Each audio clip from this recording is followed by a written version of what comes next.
Hi everyone, in this lesson we're going to be discussing Unit 9, the Reproductive Disorders in Pathophysiology 2, NURS 1021. In today's lesson we'll start off with the various male reproductive disorders, including the congenital disorders, and then we'll move on to the male reproductive cancers briefly. Then we'll move on to the female reproductive disorders, including the menstrual disorders, sexually transmitted infections, pelvic inflammatory disease, endometriosis, and then the various female reproductive cancers. We'll also focus on breast cancer. Please remember to read chapters 31, 33, and 34 while always referring to the learning outcomes in the syllabus. We'll now start looking at the various disorders in the male reproductive system, starting with the congenital abnormalities such as hypospadias. So hypospadias is defined as when the urethral meatus is located on the ventral undersurface of the penis, or in some cases the urethral meatus can also be located on the perineum. In terms of the etiology, it's obviously a congenital defect and has to do with the incomplete fusion in the fetus of the urethral folds.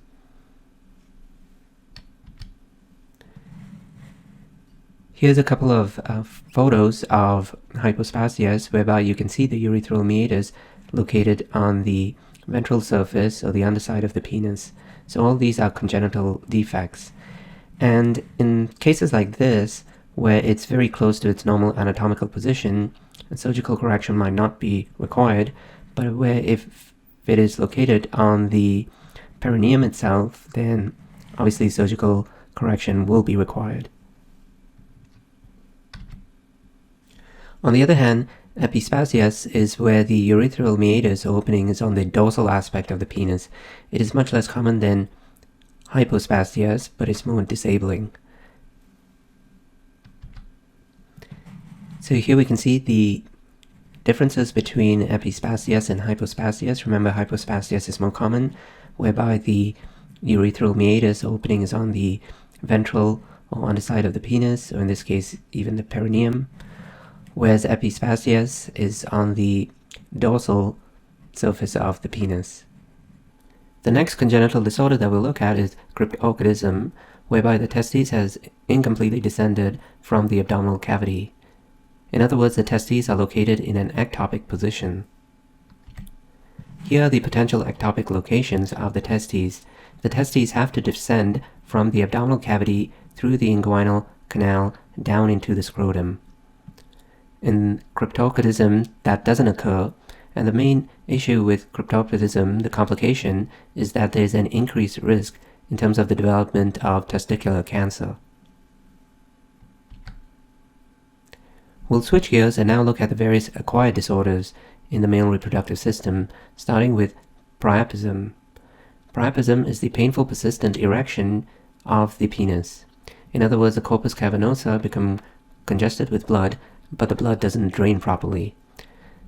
In terms of the etiology, idiopathic causes are the most common, followed by sickle cell anemia, various leukemias, the use of various antidepressants, and it really has to do with the obstruction of the venous drainage of the corpus cavernosa, resulting in blood flowing into the corpus cavernosa but being unable to be drained properly.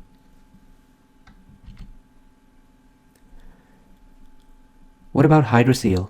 Hydrocele is the accumulation of fluid surrounding the testes or the spermatic cord. In terms of the etiology, hydrocele typically develop secondary to some sort of traumatic injury to the scrotum or various other causes such as infection of the epididymis or various testicular neoplasm. And often hydrocele itself is idiopathic and might resolve on its own. In terms of the clinical manifestations of hydrocele, there will obviously be swelling of the scrotum, and hydrocele is more prevalent in the pediatric population, especially during the first year or so of life. The scrotum itself tends to be small and soft in the morning, and then progressively becomes larger and more firm in the afternoon as it fills with fluid. That's a classic description of hydrocele in newborns. In this schematic diagram, you can see that the fluid fills around the testes itself, usually during the latter parts of the day. How does hydrocele compare with spermatocele? A spermatocele is just a painless cystic mass that contains sperm, and it can be large itself, and sometimes it's difficult to distinguish a spermatocele with a hydrocele. A hydrocele, remember, is just a fluid, typically serous fluid, so mainly watery fluid, around the testes, whereas the spermatocele is actual cystic mass that contains sperm surrounding the testes. The etiology is unknown, and again, the treatment, unless it's causing pain, it's usually left in place, and in most cases it will resolve on its own as the child grows older. A testicular torsion, on the other hand, is a very painful condition. So testicular torsion is when the spermatic cord starts twisting, and that is problematic because remember that the spermatic cord contains the vas deferens as well as the various blood vessels. So if you start twisting the spermatic cord, it will compromise the flow of blood and can result in ischemia followed by infarction of the testicle. The clinical manifestations of testicular torsion, which occurs primarily in prepubertal males, is severe pain, and usually testicular torsion doesn't occur bilaterally. It's usually on one side, so it's unilateral, and hence the pain is only on one side, affecting really one testes. There will be swelling of the scrotum, severe nausea and vomiting. It is a very, very painful disorder. Let's now look at the various neoplasms of the penis, or penile tumors.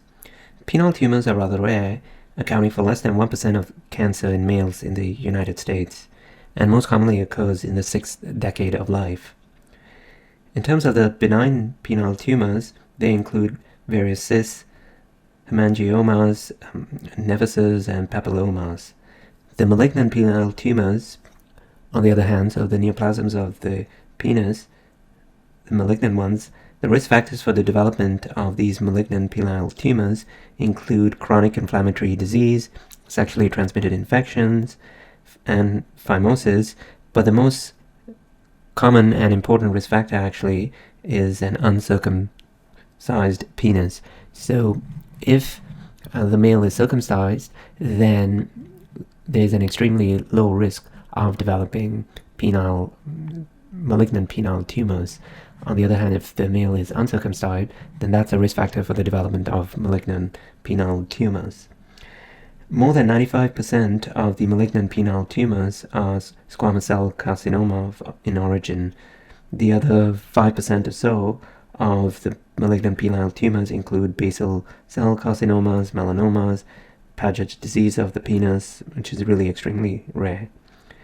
A definitive diagnosis of these malignant penile tumors requires the full-thickness biopsy of the lesion.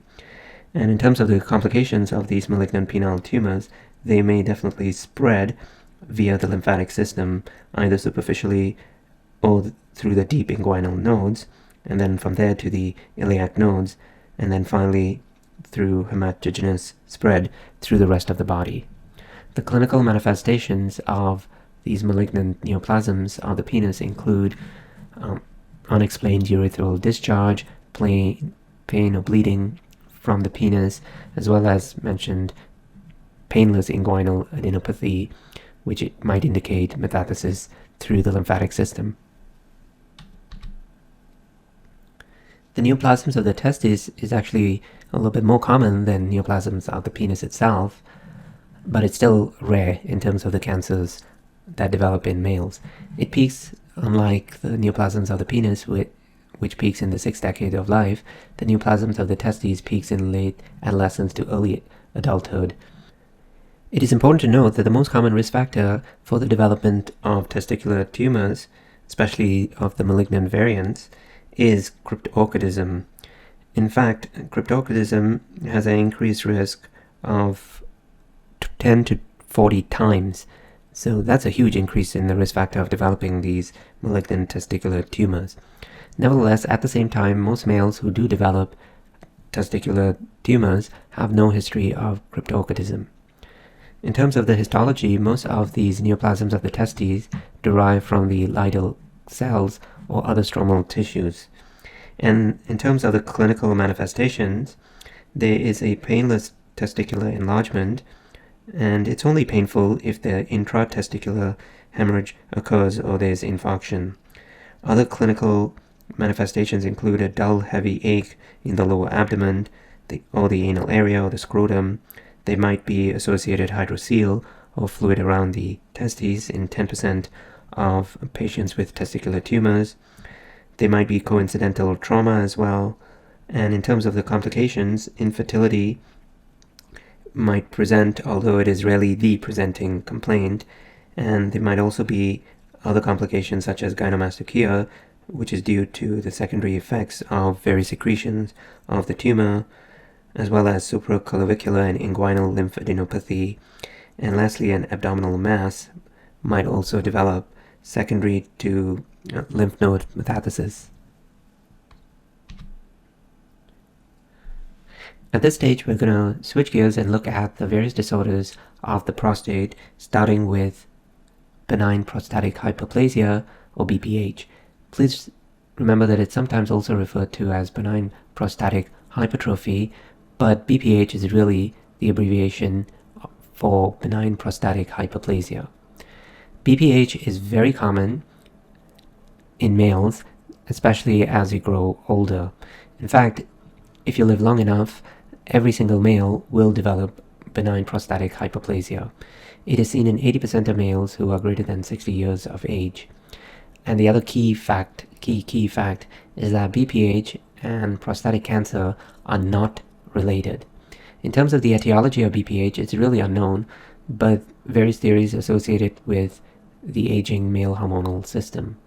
The main cause of the clinical manifestations of BPH is as the prostate tissue increases, it starts compressing the prostatic urethra as well as the bladder outlet. As a result, all the clinical manifestations of BPH are related to that compression of the prostatic urethra as well as the bladder outlet. The actual clinical manifestations could be hesitancy, straining, a weak or interrupted stream of urine, incomplete bladder emptying, as well as storage symptoms such as urgency, frequency, nocturia, urgency, incontinence, which are all thought to be due to detrustor overactivity and or decreased compliance of the bladder itself. So essentially, urinary retention, obstruction of the flow of urine, decreased force of the urine stream, hesitancy, difficulty initiating a stream, any or all of these symptoms in an older male would indicate benign prostatic hyperplasia or BPH, and the diagnosis would be a prostatic exam through the anus. This figure illustrates the anatomical effects of BPH, whereby you have hyperplasia of the prostatic tissue, which can now start compressing the prostatic urethra as well as the outlet of the bladder, resulting in all the clinical features that we just described. Another flowchart in terms of looking at the complications of BPH is shown on this particular slide. So you have hyperplasia, which may be accompanied by hypertrophy of the prostate. As a result, the urethra is compressed, leading to an obstruction to the flow of urine. The features would be difficulty initiating a urine stream or difficulty initiating micturition, the dribbling of urine. As a result, there's incomplete emptying of the bladder, leading to a feeling of frequency and urgency sometimes as well. But more importantly, the incomplete emptying of the bladder can lead to infection of the bladder itself, cystitis, and the resulting clinical manifestations of urgency, frequency, as well as dysuria and perhaps hematuria as well. And if cystitis occurs, an ascending infection can result in pyelonephritis. We covered all this when we looked at the urinary disorders. The incomplete emptying of the bladder can also lead to bladder distension. As a result, there might be urine reflux into the kidneys, leading to hydronephrosis. The ultimate end result of both hydronephrosis as well as pyelonephritis will be acute kidney injury. So these are all the complications of BPH. Here's another schematic diagram that illustrates the complications of BPH, showing you hydroureter or reflux of urine up to the kidneys, leading to a dilation of the pelvis of the kidney and hydronephrosis. They could be a diverticulation of the prostatic wall as well as a consequence of BPH. And yes, the most common clinical feature of BPH would be hesitancy and the inability to initiate a urine stream. In other words, the urine outflow is impeded. Other disorders of the prostate that we're going to examine include prostatitis or inflammation of the prostate. So please compare and contrast BPH to prostatitis. BPH is not an inflammatory disorder. Prostatitis is an inflammatory disorder. The etiology of prostatitis is either bacterial, typically E. coli, or it could be a non-bacterial infection.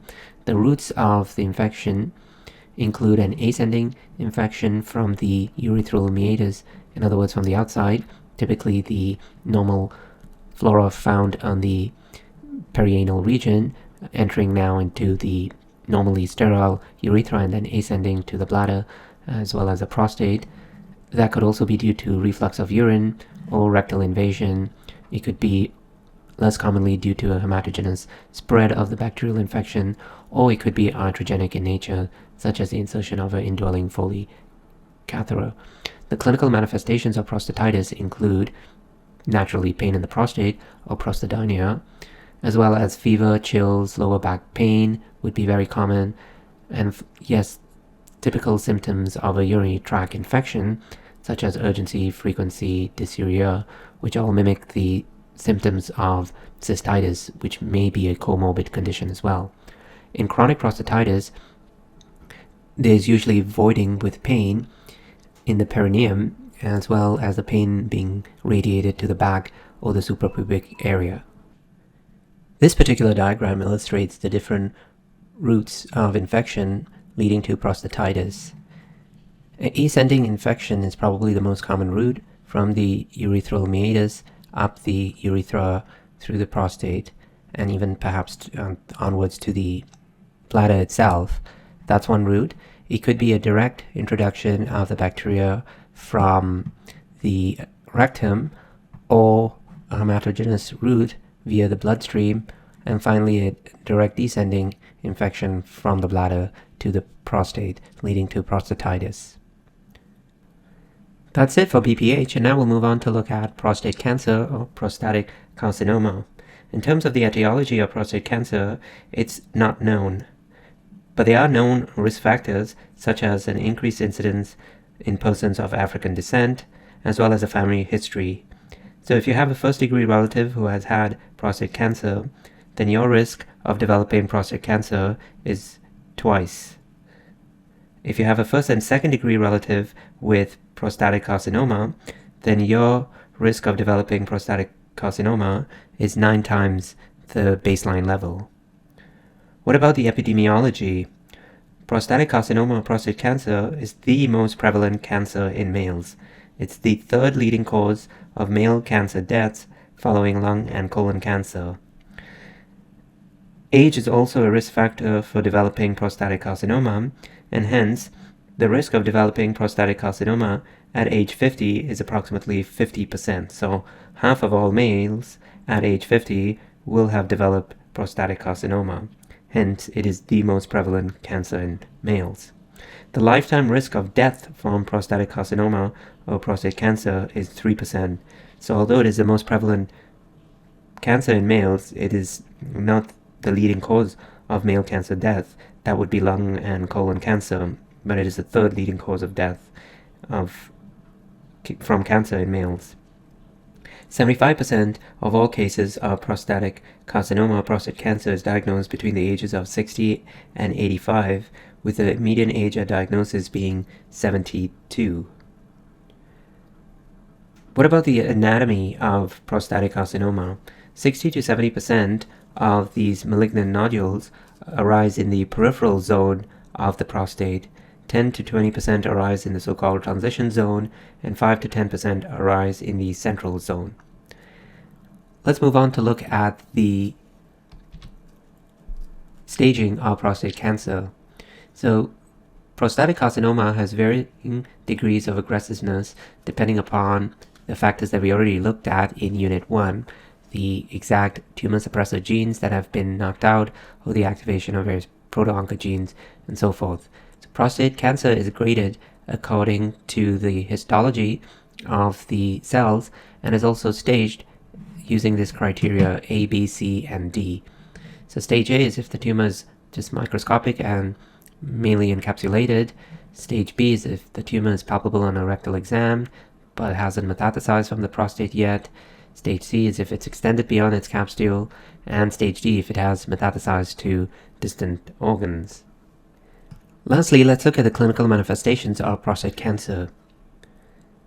Prostate cancer typically doesn't present with any actual signs and symptoms. In other words, it's usually asymptomatic.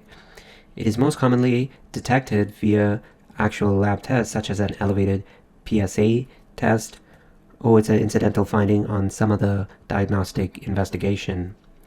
However, if the prostatic cancer is in an advanced disease state, then there is likely to be storage and voiding symptoms similar to what you would see with BPH, but remember, BPH is not a risk factor for developing prostate cancer. They are two separate entities. BPH is benign prostatic hyperplasia. Prostate cancer is a malignant transformation. The two are not related. But nevertheless, in prostate cancer, as the tumor enlarges in size, the malignant tumor, then there are likely to be storage and voiding symptoms. In addition, erectile dysfunction will also be common. For metastatic prostate disease, on the other hand, the clinical features will depend upon the exact site of metastasis. If there is bony metastasis, in other words, metastasis to the axial skeleton, then the features would be related to bone pain and the like. And in fact, bony metastasis of prostate cancer is rather common. In fact, it's the most common form of metastasis for prostate cancer. The visceral metastasis, that is metastasis to the liver, lungs, and adrenal glands, are less common, and leg pain and edema is also common if there is nodal metastasis that would obstruct the lymphatic and venous drainage. In terms of the methods of metastasis, so the way the metastasis spread, firstly, there will be local invasion. Secondly, lymphatic spread to the regional nodes. In other words, first the obturator nodes, followed by the iliac nodes, and then the presacral or para-aortic nodes. And lastly, there can also be hematogenous dissemination. In fact, for prostate cancer, hematogenous dissemination occurs rather early on, which is rare for most other forms of cancer. Usually, the lymphatic spread occurs first, and then the hematogenous dissemination occurs much later on. In prostate cancer, the hematogenous dissemination of these malignant prostate cells occurs quite early on. So that's it for looking at the various disorders of the male reproductive system. In part 2 of these narrated PowerPoint slides, we'll look at disorders of the female reproductive system. See you then. Thanks. Bye. In addition, if you remember from ANP2, we did cover the menstrual cycle in some detail, including the fact that you have the LH surge in response to a switch from negative to positive feedback of estrogen. So estrogen now somewhere over here will exert a positive feedback, and thus you have the surge of LH, which in turn is the trigger for ovulation. Once ovulation occurs, then the corpus luteum will be formed, and that in turn will start secreting progesterone, which is there to maintain the secretory phase of the endometrium. If fertilization doesn't occur, then the corpus luteum gets degraded into the corpus albicans, and thus progesterone secretion decreases dramatically, and that in turn is the trigger for menses.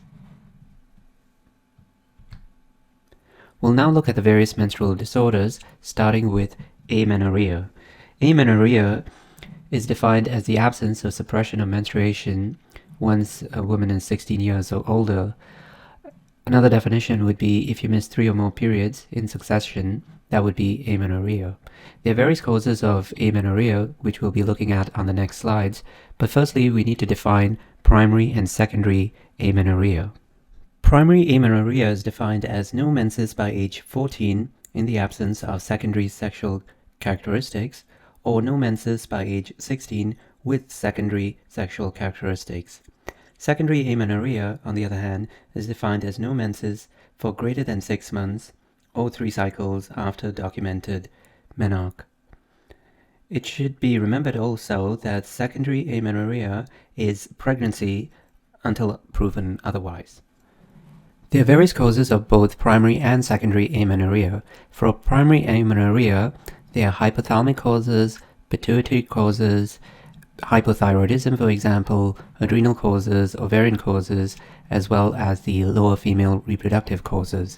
In terms of the hypothalamic causes, it could be an isolated GnRH, or gonadotropic releasing hormone deficiency. It could be due to a tumor. In terms of the pituitary causes, it could be due to a prolactinoma, which is a benign tumor of the pituitary that causes excessive release of prolactin. Hypothyroidism, congenital renal hyperplasia, ovarian failure, polycystic ovary disease, vaginal agenesis, and so forth. So there are many different causes of primary amenorrhea. For secondary amenorrhea, the most common cause is obviously pregnancy or intrauterine pregnancy, as illustrated over here, but there are other less common causes, including strenuous exercise. So, for example, professional female athletes who undergo rigorous physical training might develop secondary amenorrhea. The other causes, if you notice, are quite similar to the actual etiologies of primary amenorrhea as well. But let me emphasize this one more time. The most common etiology for secondary amenorrhea is pregnancy. Dysmenorrhea, on the other hand, is defined as painful menstruation. Primary dysmenorrhea is menstrual pain in the absence of any organic disease. Secondary dysmenorrhea is menstrual pain due to some disease. In terms of the clinical manifestations of primary dysmenorrhea, it's typically described as a sharp suprapubic pain that is severe enough to limit day-to-day activity. Nausea, vomiting, and diarrhea may also occur. For secondary dysmenorrhea, the clinical manifestations are more like a dull quality pain that typically increases with age. So remember, primary dysmenorrhea is caused by really no other disease, so it is menstrual pain in the absence of any known disease that could cause that particular painful menstruation, and secondary dysmenorrhea is caused by some organic disease such as endometriosis, pelvic adhesions, or pelvic inflammatory disease, which we'll be looking at shortly. The last group of reproductive disorders that we're going to be looking at are the sexually transmitted infections. Sexually transmitted infections, or STIs, are a diverse group of infections caused by multiple microbial pathogens.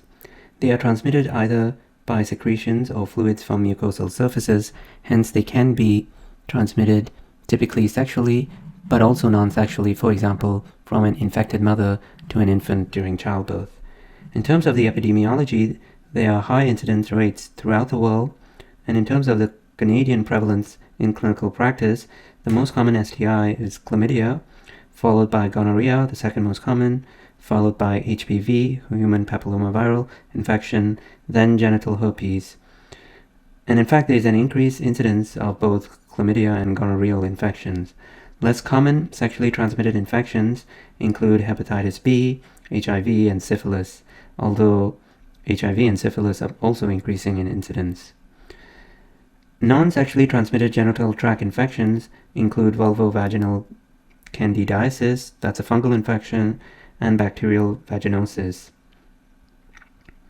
In terms of taking a history with a patient or client suspected of a sexually transmitted infection, he would take a sexual history, and if the age of the first intercourse, sexual orientation, and sexual activity, for example, oral, anal, and/or vaginal intercourse, or sexual activity during travel, all that must be obtained in order to narrow down the diagnosis. The total number of partners in the past year, month, or week, as well as duration of involvement with each should be obtained. In terms of the actual history of the STI, STI awareness, contraception use, previous STIs, and testing including PEP tests, partner communications regarding the STIs, all that should be discussed with the client or patient. Local symptoms such as burning, itching, discharge, sores, vesicles, testicular pain, dysuria, abdominal pain, all should be asked for as well and investigated. In addition, systemic symptoms such as fever, lymphadenopathy, and arthralgias should also be investigated. Here are just some of the few organisms that can cause sexually transmitted infections. The bacterial ones include most commonly Chlamydia trachomatis and gonorrhea. Fungal pathogens include Candida albicans. Viral pathogens include the HIV virus, which we looked at in PhD 1, the HSV virus, herpes simplex virus, hepatitis virus, HPV virus. And in terms of protozoan, those are less common. Actually, Trichomonas vaginalis is not uncommon. We're going to focus upon 3 particular sexually transmitted infections: gonorrheal, chlamydial, as well as syphilis. In terms of gonorrheal or chlamydial infection, the actual manifestations are inflammation of the reproductive organs.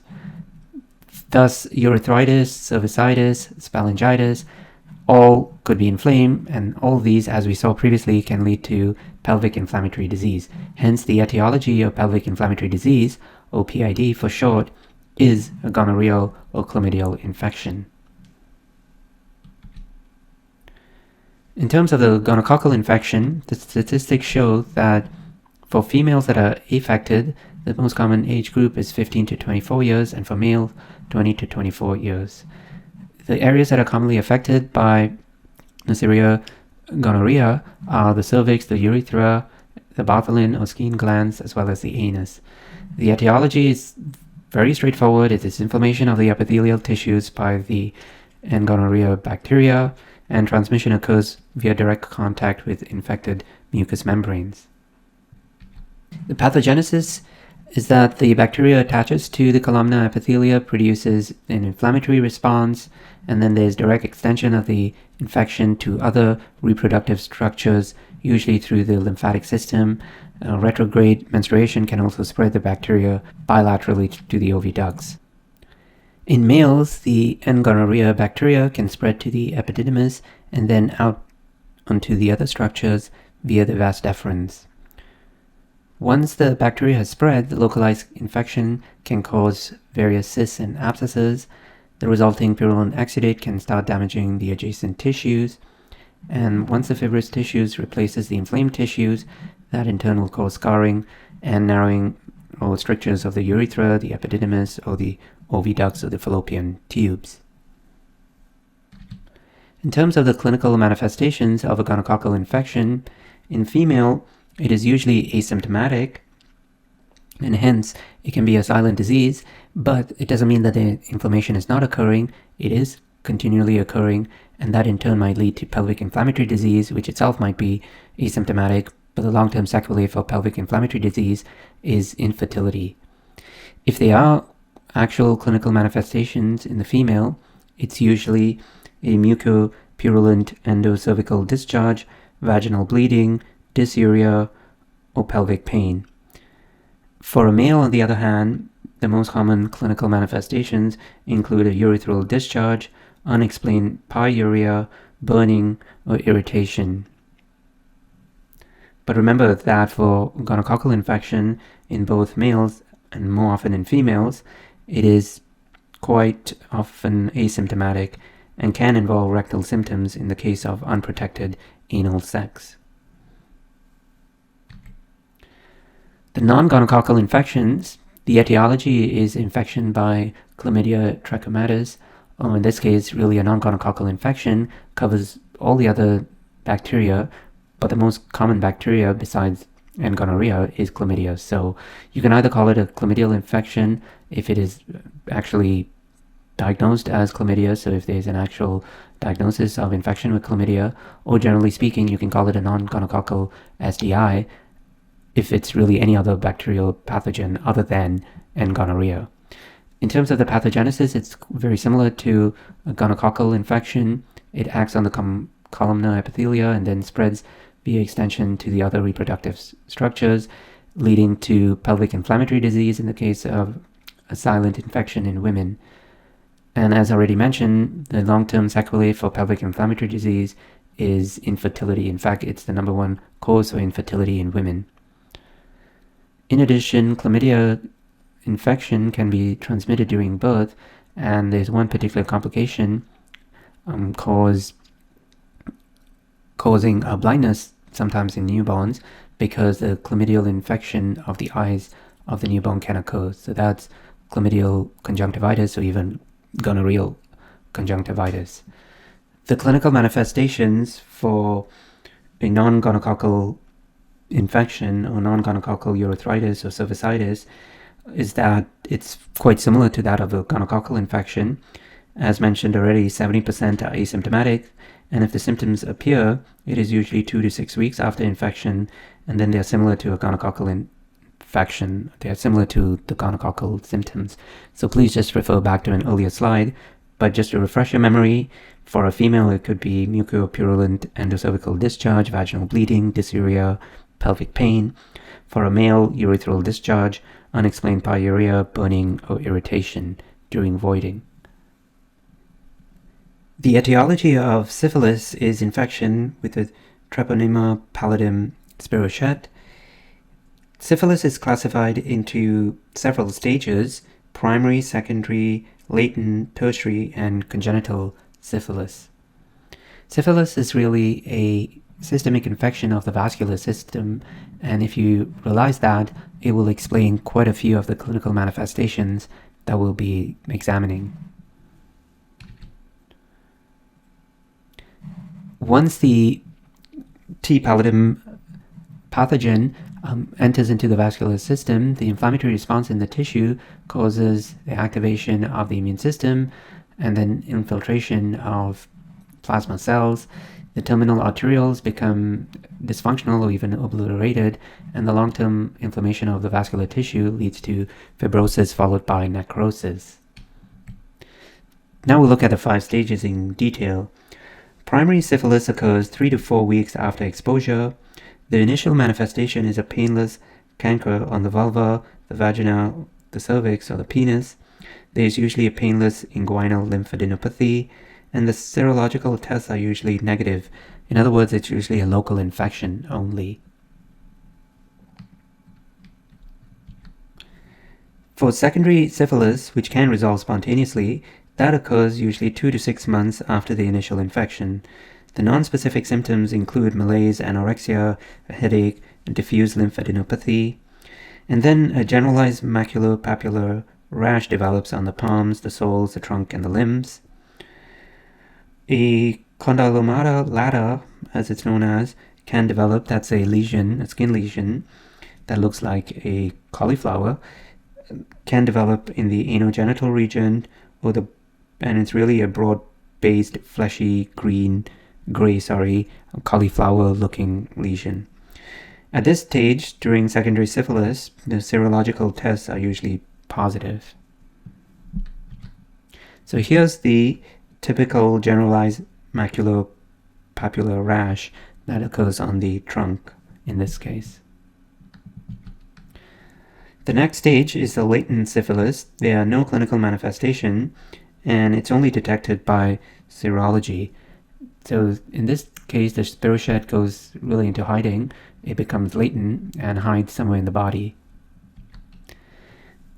And then in the late stage, or the tertiary stage, the spirochete becomes activated, and then it can really invade and affect any organ system. In terms of the neurological manifestations, they might be general paresis. In fact, prior to the advent of penicillin, the most common cause of dementia was syphilis over there. So the exact clinical manifestations in this late phase are quite varied. It could be, as mentioned, neurological, general paresis, or even dementia.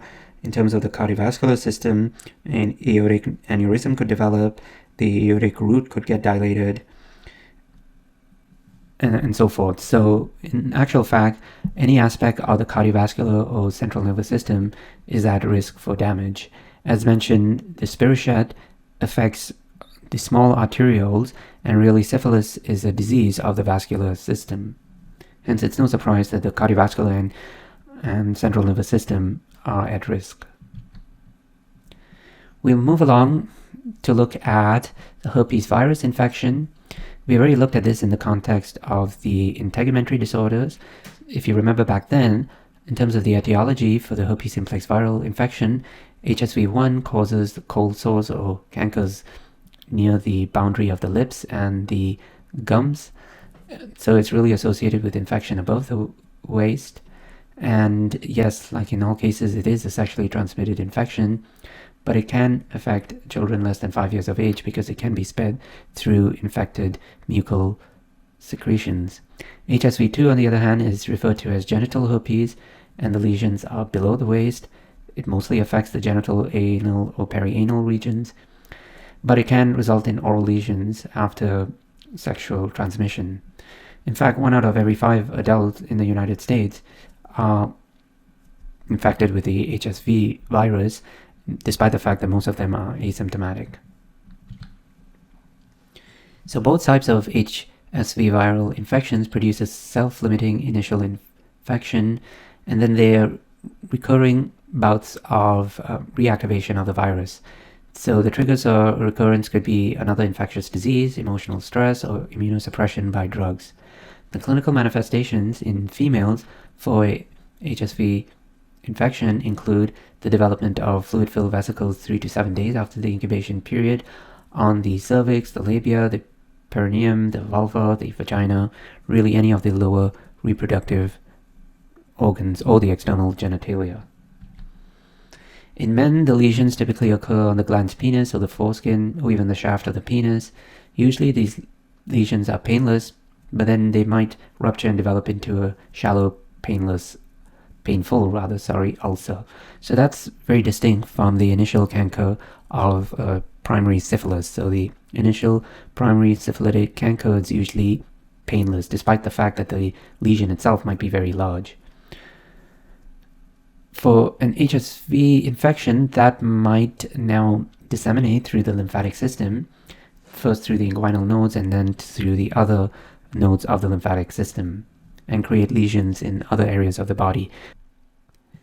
Talking about pelvic inflammatory disease, that in turn is defined as any acute or subacute, recurrent or chronic infection of the female reproductive organs. So we're talking about the oviducts, ovaries, or really any of the adjacent structures. The inflammation of the cervix, referred to as cervicitis or endometriitis, or the inflammation of the oviducts, we're talking about the fallopian tubes, referred to as phalangitis, the inflammation of the ovaries, oophoritis, or the connective tissue underlying these structures, parametriasis, any form of inflammation of the female reproductive tract, except for the lower female reproductive tract, so these are the upper female reproductive tract organs, any such inflammation is referred to as pelvic inflammatory disease. Pelvic inflammatory disease, or PID for short, is a very serious disease. In fact, it accounts for up to 20% of all gynecology-related hospital admissions. In terms of the etiology of pelvic inflammatory disease, the causative organisms in order of frequency are chlamydia trachomatis, Neisseria gonorrhea, gonorrhea and chlamydia that often coexist, and much further down the list, other endogenous flora such as the anaerobic, aerobic, or both types of bacteria including E. coli, Staphylococcus, Streptococcus, Enterococcus, H. influenza, G. vaginalis, etc. But remember, the most common etiology for pelvic inflammatory disease is either chlamydia or gonorrheal infection. In terms of the risk factors for pelvic inflammatory disease, they are less than 30 years of age. The risk factors for chlamydia or gonorrheal infections, including multiple partners, first sexual partner at a young age, and so forth. We'll examine the sexually transmitted infections, or STI, in more detail towards the end of this lesson.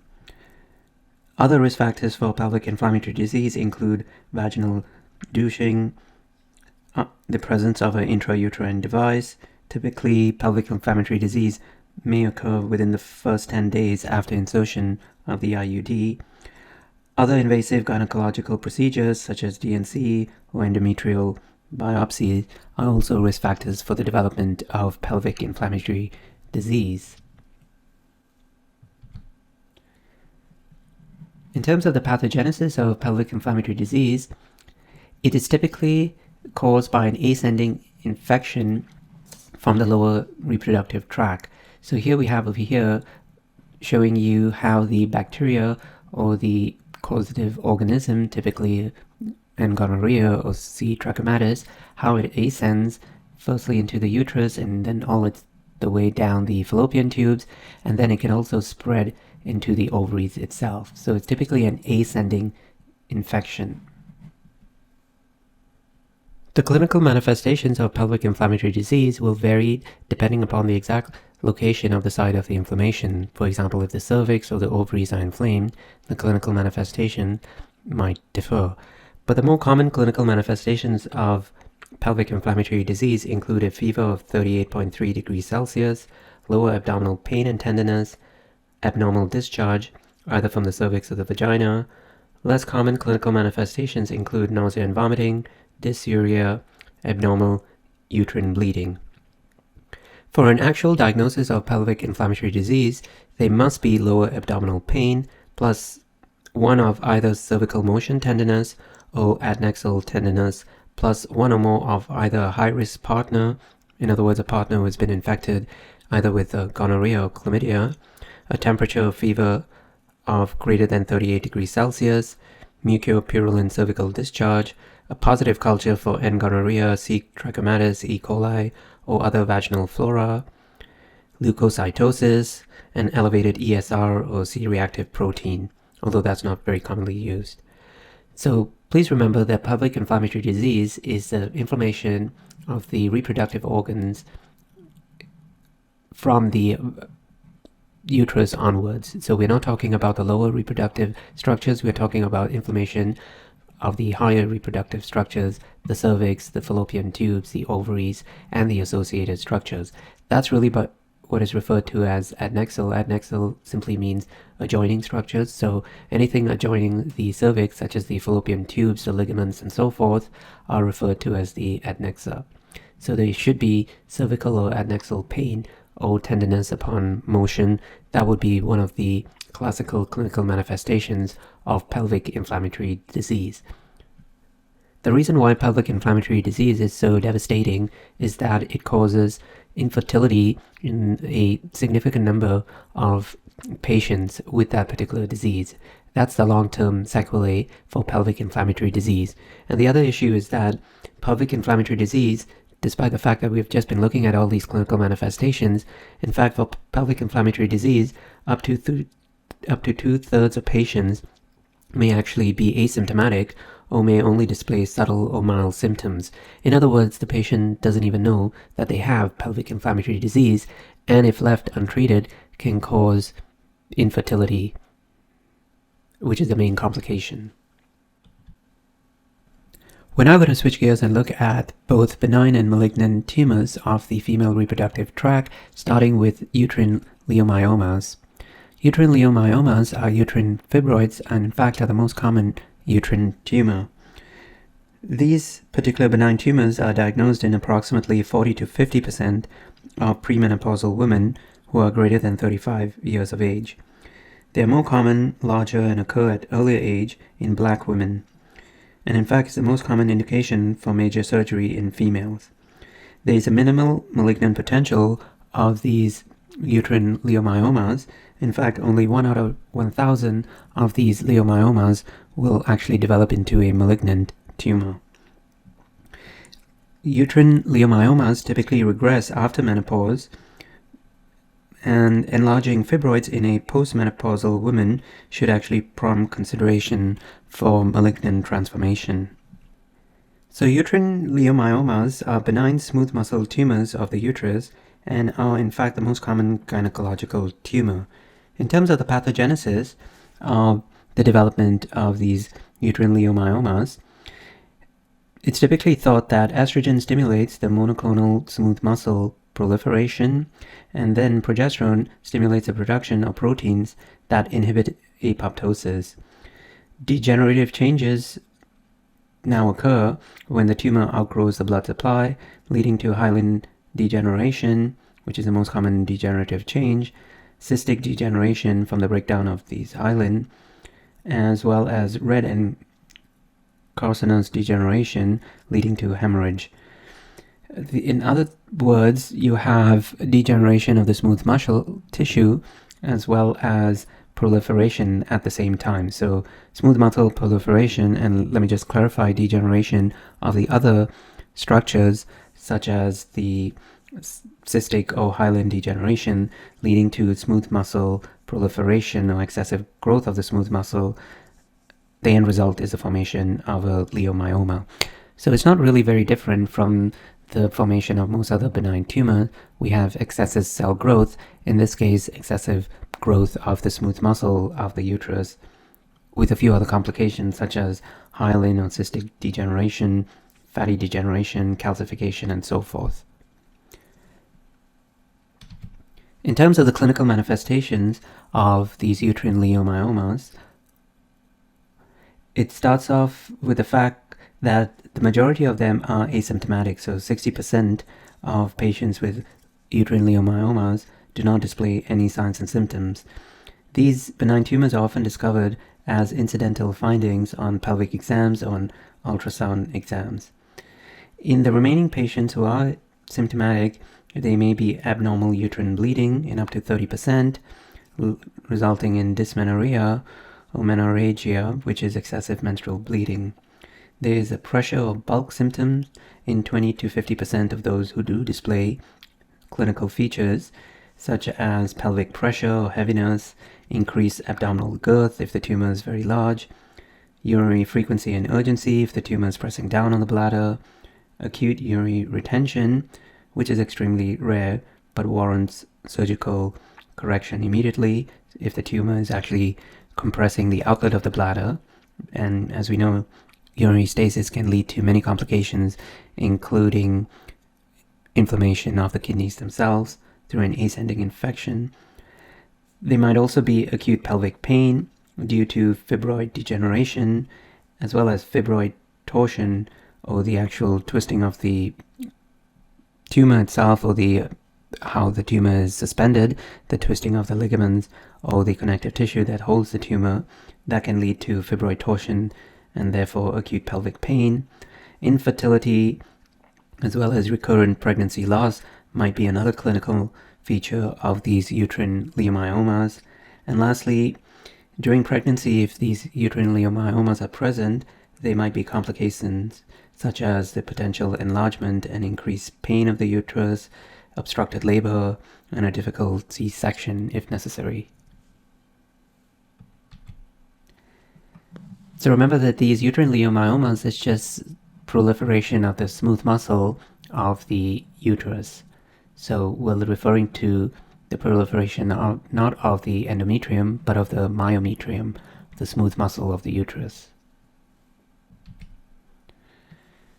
What about ovarian cysts and other ovarian tumors? So we'll be looking at that, starting off with the ovarian cysts.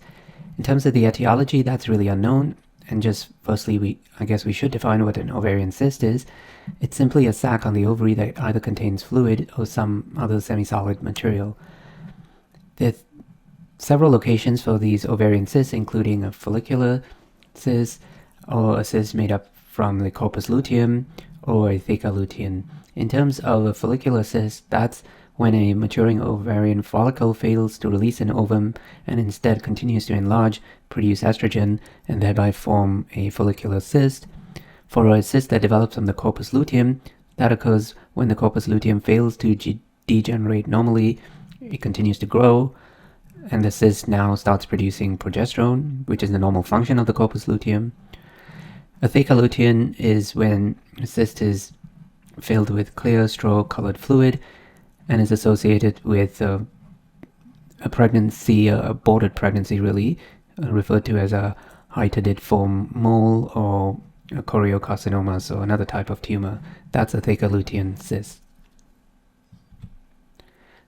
Typically, ovarian cysts do not display any clinical manifestations, but if the cyst does rupture, it can cause intraperitoneal hemorrhage and severe abdominal pain.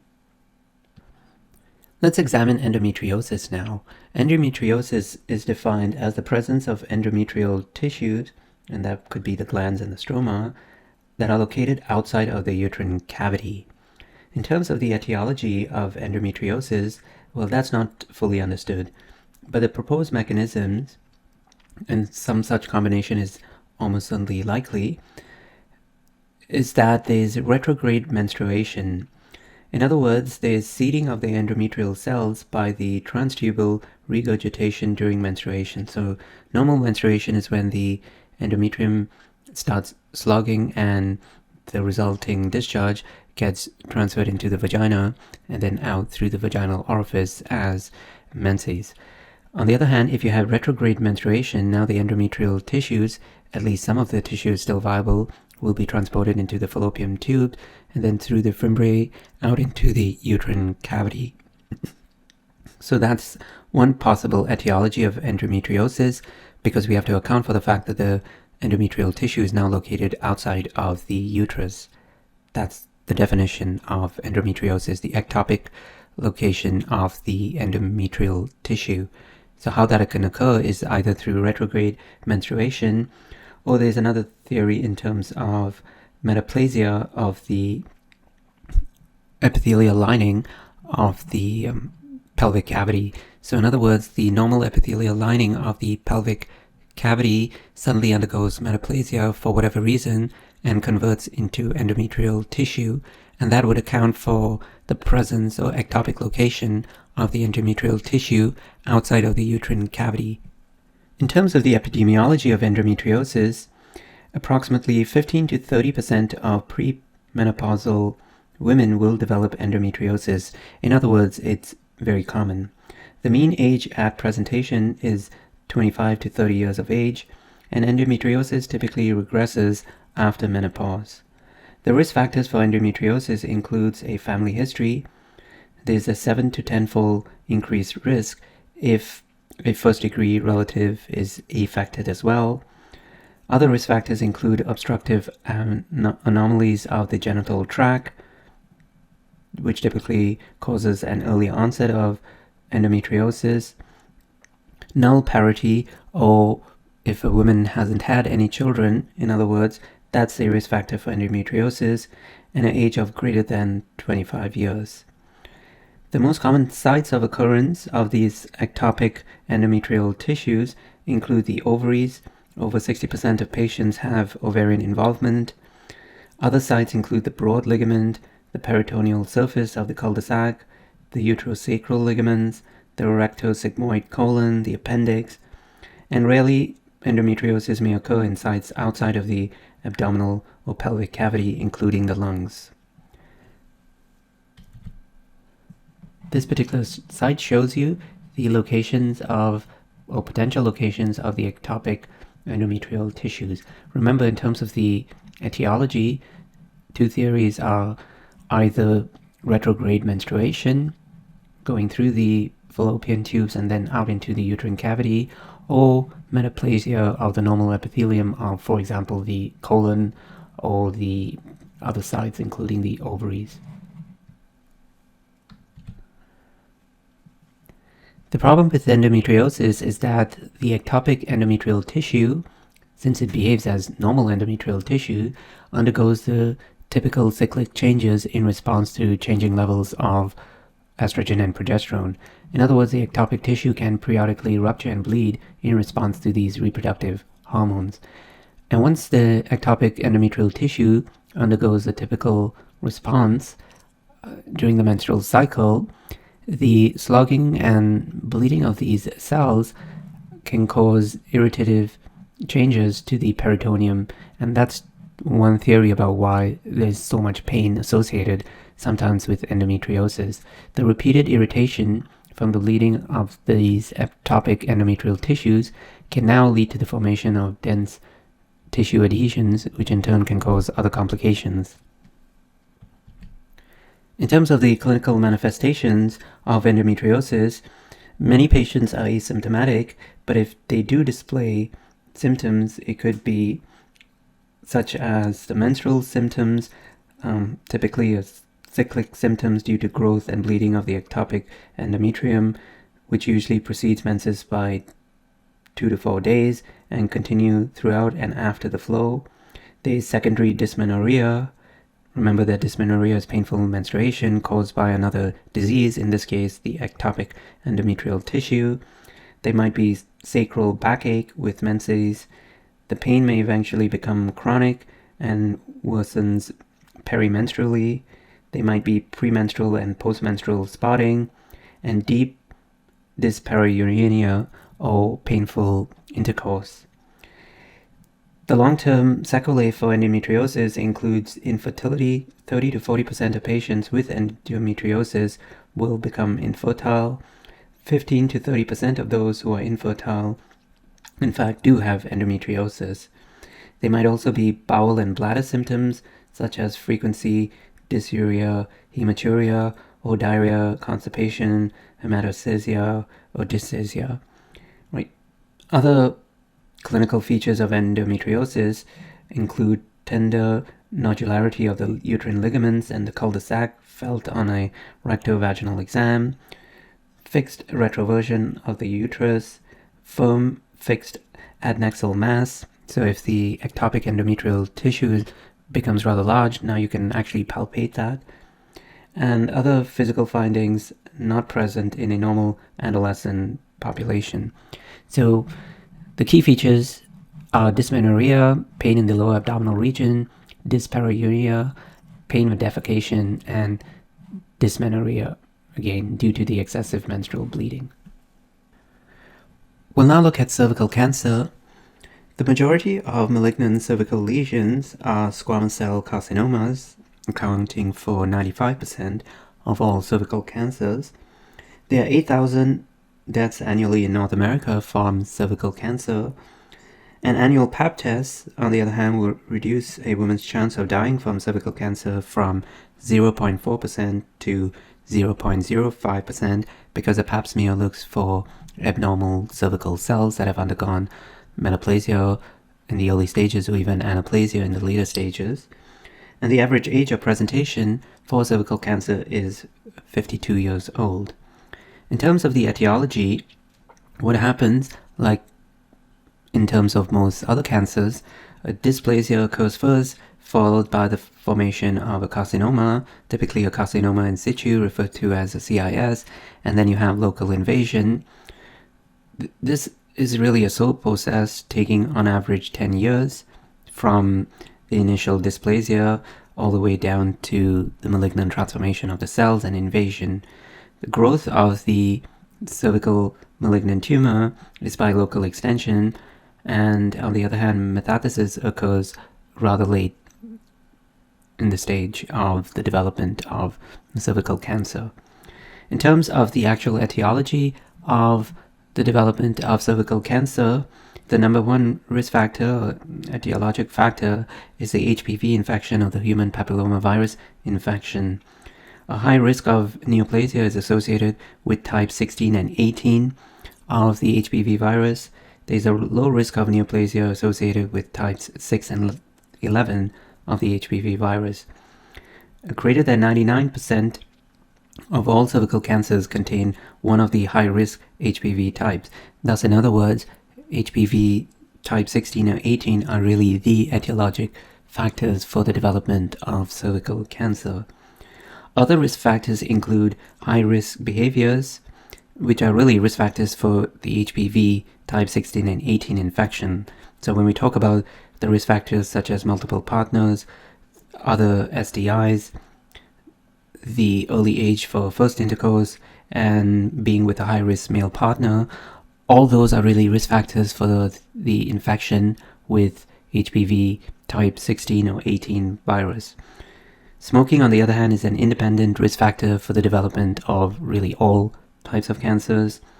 Poor screening uptake is the most important risk factor for cervical cancer in Canada, and at-risk groups for the development of cervical cancer include immigrant Canadians, First Nation Canadians, geographically isolated Canadians, sex trade workers, and those in low socioeconomic status, mainly due to the fact that they have limited access to Pap smears.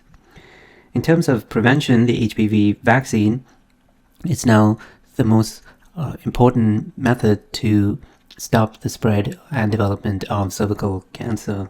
There are two vaccines that are currently approved, Gardasil and Cervarix. Gardasil covers HPV viral strains 6, 11, 16, and 18. Cervarix covers 16 and 18. And remember that type 16 and 18 are the high-risk human papilloma viruses. So it'll be interesting to see, now that Gardasil is administered, the actual incidence of cervical cancer should be decreasing over the next couple of decades. In terms of the clinical manifestations of cervical cancer, remember it is a squamous cell carcinoma, or SCC, so it typically presents as an exophytic fungating tumor. On the other hand, if it is an adenocarcinoma, but that only accounts for 5% of cervical malignant tumors, then it will be endophytic with a barrel-shaped cervix. The early clinical manifestations of cervical cancer are really asymptomatic. At the most, there might be some discharge, initially watery, and then becoming brown or red, and they might be post-coital bleeding.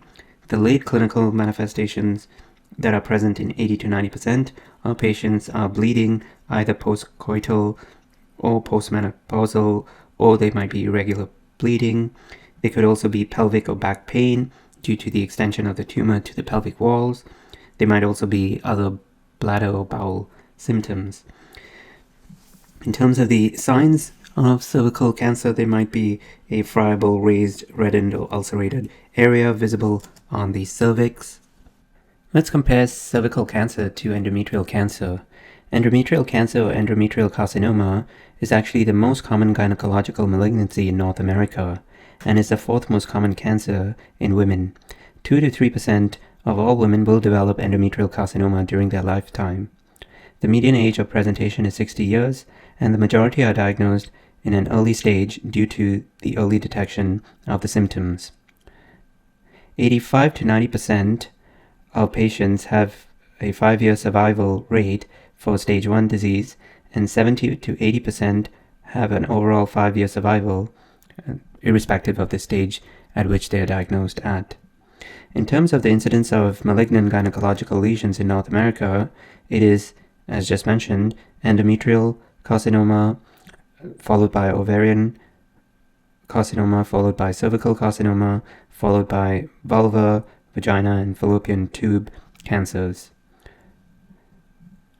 So the risk factors for the development of endometrial carcinoma is infertility, late menopause, obesity, diabetes, hypertension, as well as estrogen therapy.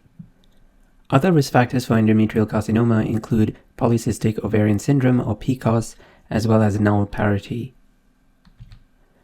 The clinical manifestations of endometrial carcinoma include postmenopausal bleeding in the majority of patients, since the median age of presentation is 50 plus, as well as abnormal uterine bleeding in the majority of affected premenopausal women. So we're talking about bleeding in between the menstrual periods, or intermenstrual bleeding, as well as excessive bleeding, menstrual bleeding, or menorrhagia.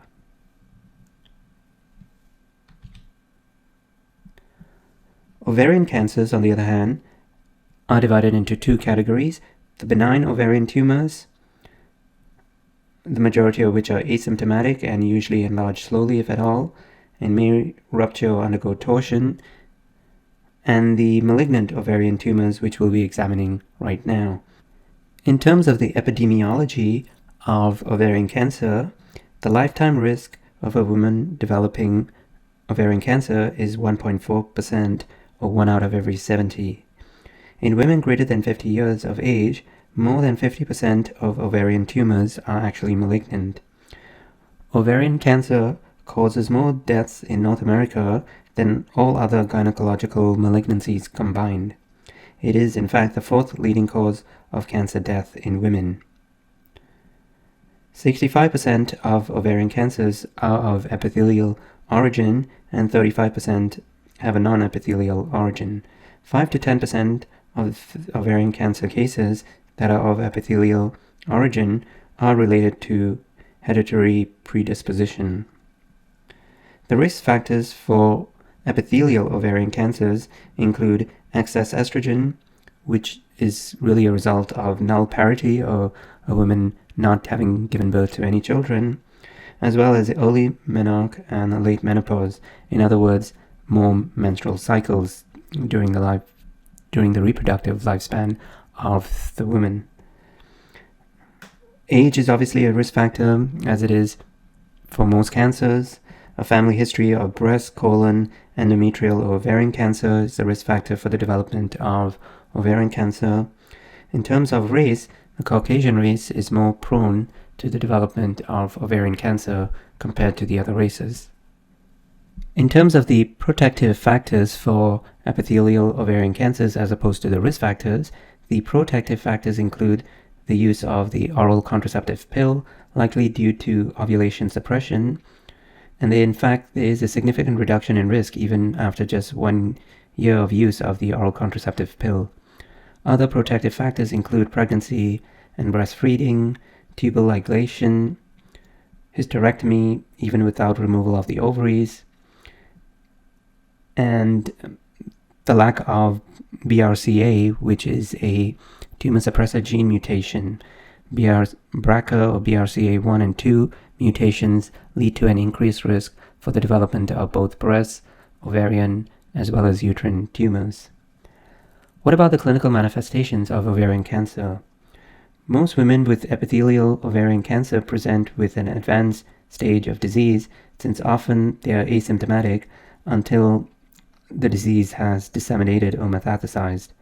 The symptoms with early stage disease are rather vague and nonspecific.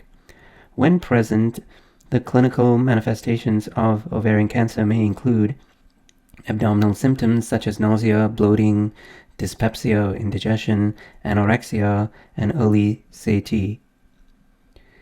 The symptoms of the mass effect, or simply the presence of the tumor itself, those clinical features might include an increased abdominal girth from the presence of ascites or the tumor itself, increased urinary frequency, as well as constipation. There might also be postmenopausal bleeding or irregular menses in a premenopausal woman, but that would be rather rare since the median age of presentation is 50 plus. Let's now discuss the disorders of the breast, starting with fibrocytic breast disease. In fact, the benign breast lesions are divided into two broad categories, the non-proliferative lesions and the proliferated lesions. We'll focus on the non-proliferative lesions. The non-proliferated breast lesions are also known as fibrocytic breast disease, or chronic cystic mastitis, or mammary dysplasia. This benign breast condition is characterized by fibrous and cystic changes in the breast. It is important to note that there is no increased risk for the development of breast cancer. The median age of presentation is typically 30 years to menopause, and after if HRT or hormonal replacement therapy is used.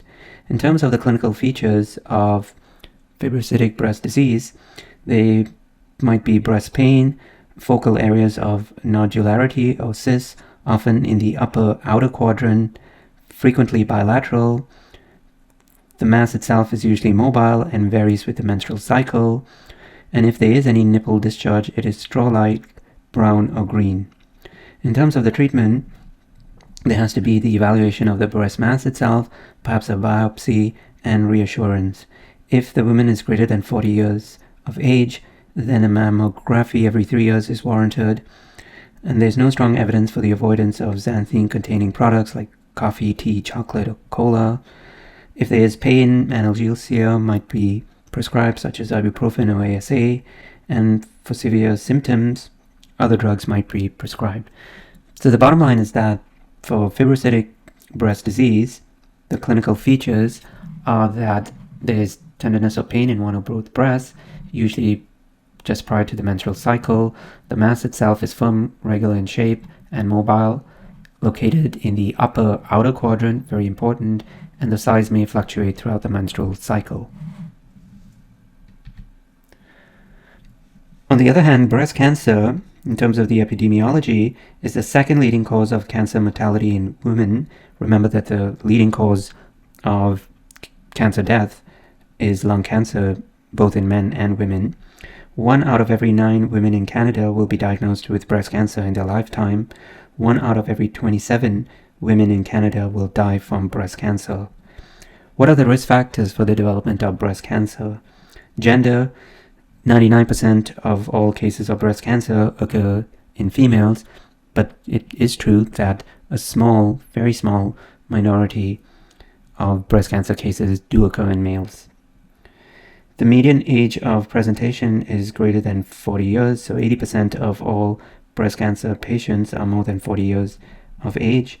The most important risk factors are a prior history of breast cancer and/or prior breast biopsy, regardless of the actual pathology. Other risk factors include a first-degree relative with breast cancer, greater risk if the relative was pre-menopausal, an increased risk with high breast density, nulliparity, a first pregnancy that occurred greater than 30 years of age, a menarche that occurred less than 12 years of age, and menopause greater than 55 years of age.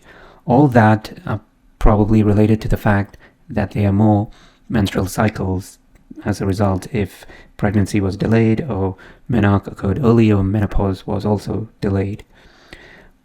Still, other risk factors for breast cancer development include radiation exposure and greater than a 5-year history of hormonal replacement therapy or HRT. There is in fact a decreased risk for the development of breast cancer with lactation, early menopause, and early childbirth. But remember that the 2 greatest risk factors for breast cancer are gender, being a woman, as well as age. And age, it's true, it is the main risk factor for all cancers. So these couple of slides illustrate the risk factors that we have just been describing. Number 2 over here, number 1 would be age and gender. Number 2 illustrates the fact that the more menstrual cycles you have in your lifespan, the greater your risk of developing breast cancer. This third one over here, a low-fat diet, perhaps, but there are other more important factors. We probably should list the family history, especially a first-degree relative, much higher up than any dietary factors. Age, we've already mentioned. Radiation exposure, we mentioned. Protective factors include lactation and early childbirth. In terms of the pathogenesis, we're not going to describe it in detail. We've already looked at neoplasia development in Unit 1, but essentially for breast cancer, most of the cancers arise in the epithelial lining in the glandular ducts of the breast. The lesions are firstly locally invasive, and then they start metastasizing through the lymphatic system, first by spreading to the mediastinal lymph nodes or the axillary lymph nodes, and then onto the rest of the body. The most common sites of metastasis include the liver, the lungs, and the bone. There is a 5-year survival rate of greater than 98% with no lymph involvement. In other words, it hasn't spread beyond the breast itself, so it's not even locally invasive. But the rate drops to 26% if breast cancer has metastasized. So in other words, for lymphatic spread, the more the lymph nodes test positive, or the greater the number of lymph nodes that test positive, the less favorable the prognosis. This particular diagram illustrates the spread of breast cancer through the lymphatic system, either through the mediastinal nodes or through the axillary nodes or both, and then onto the rest of the lymphatic system. In this manner, breast cancer can metastasize to the bones or the lungs, for example. In terms of the clinical manifestations, if they are present, they might be dimpling of the skin, nipple retraction, changes in the contours of the breast, or bloody discharge from the nipple, not serous discharge or watery discharge. That might indicate a benign fibrocytic breast disorder, so a benign tumor of the breast. Usually, however, the actual diagnosis is made upon screening, such as mammography or something of that nature. Aside from the lump itself, there are usually no overt clinical manifestations. That brings us to the end of today's lesson, where we looked at the various reproductive disorders that are listed over here. Please remember to focus upon the learning outcomes and refer back to the textbook when necessary. Obviously, you can always refer back to me as well. That's it. We've reached the end of the course. Thanks so much for a wonderful semester. See you at the comprehensive final exam. Bye.